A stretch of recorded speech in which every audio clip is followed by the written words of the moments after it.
Pada episode sebelumnya, setelah berpetualang dengan naga kecil, Ogi membuka buku cerita Negeri Dongeng kesukaannya. Ia lalu tertarik ke dalam buku dan kembali menghilang berpindah ke petualangan selanjutnya. Ogi dan Misteri Rumah Kosong.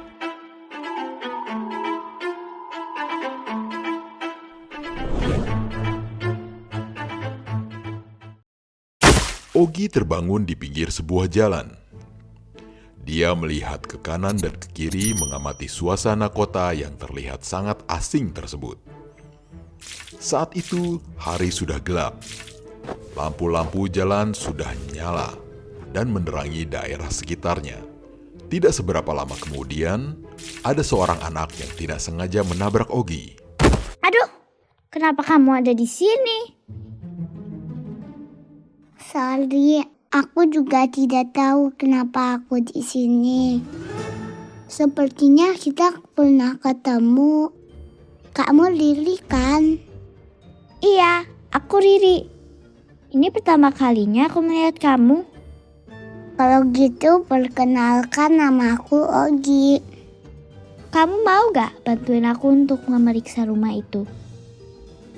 Riri meminta kepada Ogi untuk menemaninya memeriksa rumah yang ada di persimpangan tersebut. Rumah itu terkenal sebagai rumah yang angker dan misterius. Banyak rumor aneh yang beredar tentang rumah itu. Walaupun tidak ada yang meninggalinnya, tetapi ternyata lampu di rumah itu selalu menyala setiap malam tiba. Terkadang juga terlihat dari jendela ada benda-benda berterbangan. Ogi pun menyanggupi permintaan Riri. Akhirnya mereka berjalan ke arah rumah tersebut. Sampainya di sana, mereka memanjat pagarnya dan mencoba masuk melalui pintu rumah depan. Tapi ternyata pintunya terkunci. Terkunci. Mereka memikirkan cara lain untuk masuk. Mata mereka bergerak mengamati tempat-tempat yang mungkin bisa mereka masuki. Lalu mereka melihat ada jendela yang terbuka. Mereka memanjat jendela tersebut dan berusaha untuk masuk ke dalam rumah. Permisi. Halo?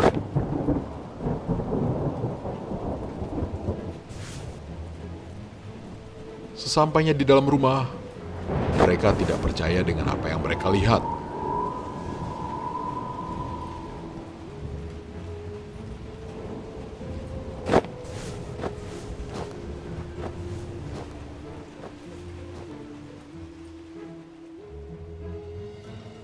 Mereka sangat terkejut melihat beberapa perabotan yang ada di ruangan bergerak sendiri. Benda-benda tersebut bergerak dan menari-nari seakan-akan hidup. Melihat itu, Ogi dan Riri pun berlari ketakutan. Mereka berlari sampai keluar dari ruangan. Karena teriakan Ogi dan Riri tersebut, keluar teriakan lain dari dalam ruangan.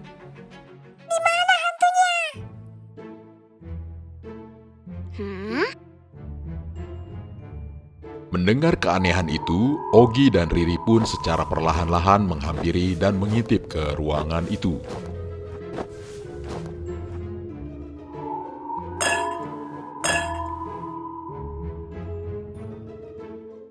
Mereka melihat ternyata memang ada hantu yang menggerak-gerakkan perabotan. Setelah melihat bentuk hantu tersebut, ketakutan Ogi dan Riri pun langsung menghilang. Mereka mencoba menghampiri si hantu, tetapi yang terjadi justru si hantu yang lari dan menghilang dari mereka. Sambil menghindari Ogi dan Riri, si hantu berusaha menakut-nakuti mereka agar menjauh. Pergi! Jangan mendekat! Tetapi Ogi dan Riri tetap mengejar dan berusaha mendekat ke si hantu. Sehingga terjadi kejar-kejaran antara Ogi, Riri, dan si hantu.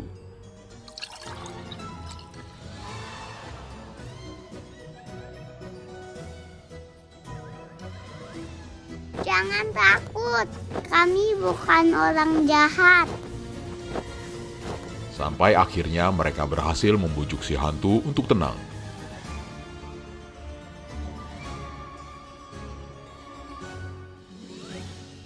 Ogi dan Riri pun kemudian mulai bertanya kepada si hantu mengenai fenomena yang ada. Kemudian si hantu mencoba menjelaskan semua pertanyaan Ogi dan Riri. Mulai dari lampu yang menyala setiap hari, sampai kepada perabotan yang bergerak sendiri.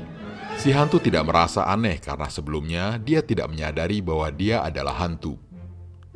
Ia berpikir ia hanya melakukan aktivitasnya sehari-hari seperti biasa. Pesan moral: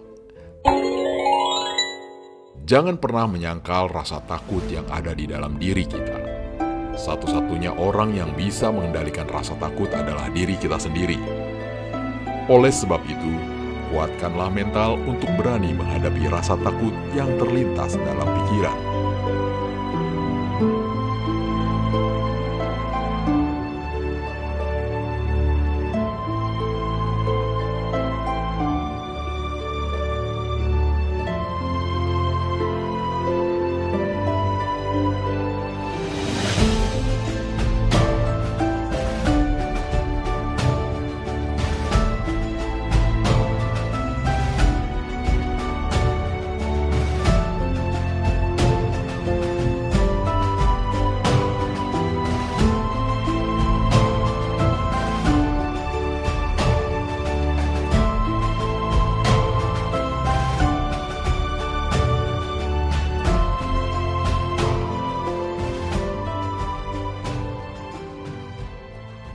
Setelah membantu Riri mengungkapkan misteri rumah kosong, Ogi beristirahat sambil membaca buku cerita negeri dongeng kesukaannya. Akan tetapi, tiba-tiba seekor kucing datang dan menyambar buku tersebut.